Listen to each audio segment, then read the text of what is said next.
Brought to you by Penguin.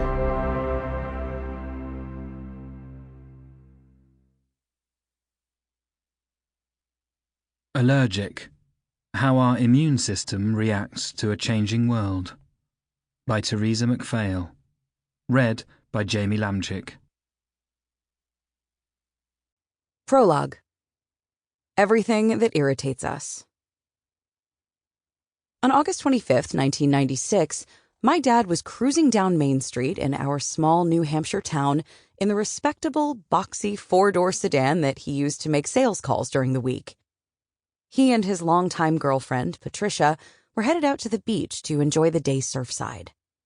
It was 11:20 a.m., and as the sun marched toward its apogee, the temperature slowly rose with it.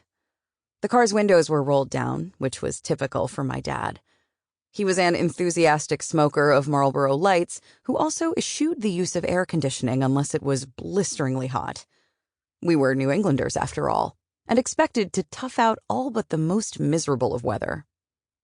My dad's hand dangled outside his car, a lit cigarette pinched between his fingers, his forearm resting on the warm metal of the car door. The radio was tuned in to an AM station covering the Boston Red Sox. My dad could never get enough baseball.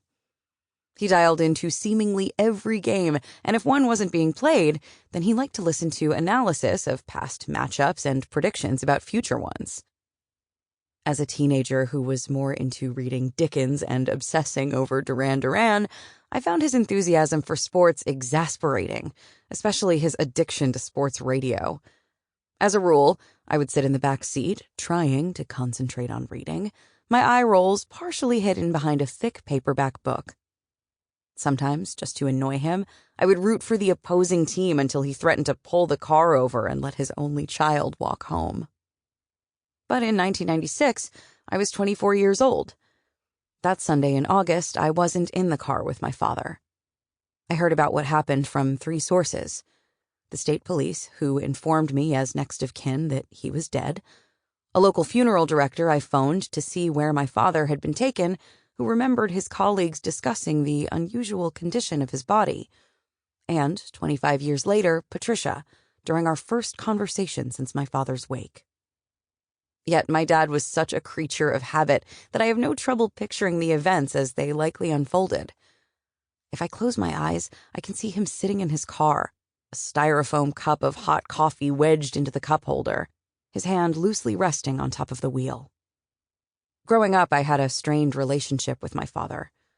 My parents divorced when I was just 2 months old, and I saw him only a few times throughout my young childhood. The tension that existed between us deepened after my mother's death in a car crash in 1986, when at 14, I moved from my hometown in rural Indiana to live with him and Patricia in suburban New Hampshire.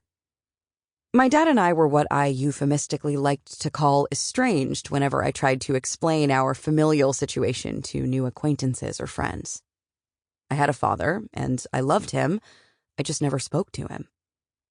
As my dad drove that day, a solitary bee was on its usual pollen-collecting rounds when its flight trajectory intersected with my father's open car window. The bee became confused and panicked.